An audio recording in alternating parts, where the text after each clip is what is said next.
और अब बात भाजपा की हार पर अखिलेश के निशाने की, क्योंकि यूपी में मिली हार के बाद पहला मौका आया है जब अखिलेश को भाजपा पर निशाना साधने का मौका मिला है। क्योंकि पश्चिम बंगाल उपचुनाव में शत्रुघ्न सिन्हा ने भाजपा के उम्मीदवार को 3 लाख से ज्यादा वोट से हराया है, जिसकी एक फोटो अखिलेश यादव ने ट्वीट की थी और भाजपा पर हमला बोला था। अब अखिलेश के इस हमले पर डिप्टी सीएम केशव प्रसाद मौर्य ने हाल ही में हुए एमएलसी चुनाव का रिजल्ट याद दिला दिया, जिसमें सपा का खाता भी नहीं खुला था।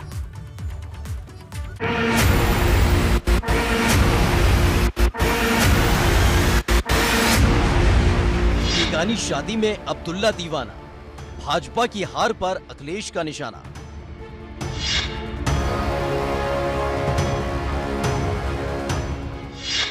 शत्रुघ्न सिन्हा की जीत का यूपी कनेक्शन, अखिलेश के ट्वीट पर केशव का रिएक्शन। श्री अखिलेश यादव जी को अभी विधान परिषद चुनाव में जो घाव लगा है उस घाव को सहलाने की कोशिश कर रहे हैं। जीत शत्रुघ्न सिन्हा की है, लेकिन खुशी अखिलेश यादव मना रहे हैं, क्योंकि यूपी चुनाव में मिली हार के बाद ये पहला मौका है जब अखिलेश यादव को भाजपा पर हमला करने का मौका मिला है। क्योंकि पश्चिम बंगाल की आसनसोल लोकसभा सीट पर हुए उपचुनाव में शत्रुघ्न सिन्हा ने भाजपा की अग्निमित्रा पॉल को 3 लाख से ज्यादा वोटों से हरा दिया। भाजपा की हार और शत्रुघ्न सिन्हा की जीत का जश्न अखिलेश यादव ने इस अंदाज में मनाया कि सूबे की सियासत गर्मा गई, क्योंकि अखिलेश यादव ने शत्रुघ्न सिन्हा की जीत पर एक फोटो ट्वीट किया, जिसमें अखिलेश यादव और शत्रुघ्न सिन्हा एक दूसरे का हाथ पकड़े हुए हैं। बड़ी बात यह है कि अखिलेश भाजपा की इस हार में बड़े संकेत देख रहे हैं और अब इन्हीं संकेतों को लेकर सूबे की सियासत गर्मा गई है। डिप्टी सीएम केशव प्रसाद मौर्य ने अखिलेश यादव के ट्वीट पर एमएलसी चुनाव का जिक्र करते हुए हमला बोला। अखिलेश यादव जी को अभी विधान परिषद चुनाव में जो घाव लगा है उस घाव को सहलाने की कोशिश कर रहे हैं। पहले वो बताएं, विधान परिषद के जो अभी चुनाव हुए थे उसमें वह कितनी सीटें जीते हैं। पश्चिम बंगाल की बात ना करें, वह उत्तर प्रदेश की बात करें। और उत्तर प्रदेश में जनता ने और जनता के द्वारा चुने गए जनप्रतिनिधियों को जहां वोट डालने का अधिकार होता है, उन्होंने उनको धूल चटा दिया।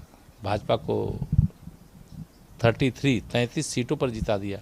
इसके बाद वो जो घाव है उस घाव को भरने की कोशिश कर रहे हैं। गौरतलब है, एमएलसी चुनाव में समाजवादी पार्टी की बड़ी हार हुई। 36 में से 33 सीट भाजपा जीती, लेकिन सपा अपना खाता भी नहीं खोल पाई।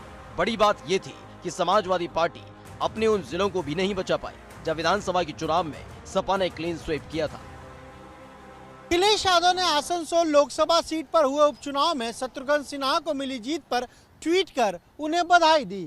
साथ ही इस ट्वीट में अखिलेश यादव ने यह भी लिखा कि विधानसभा के लिए हुए उपचुनाव में बीजेपी का एक भी सीट नहीं जीतना बड़े संकेत हैं। अखिलेश यादव के इस ट्वीट का जवाब दिया उप मुख्यमंत्री केशव प्रसाद मौर्य ने। उन्होंने साफ तौर पर कहा कि दरअसल एमएलसी चुनाव में अखिलेश यादव को जो हार मिली है उस हार की खींच मिटाने के लिए इस तरह की बातें अखिलेश यादव ट्वीट में कह रहे हैं। उन्होंने तो यहाँ तक कहा कि इस तरीके की बात खिसियानी बिल्ली खंबा नोचे जैसी है।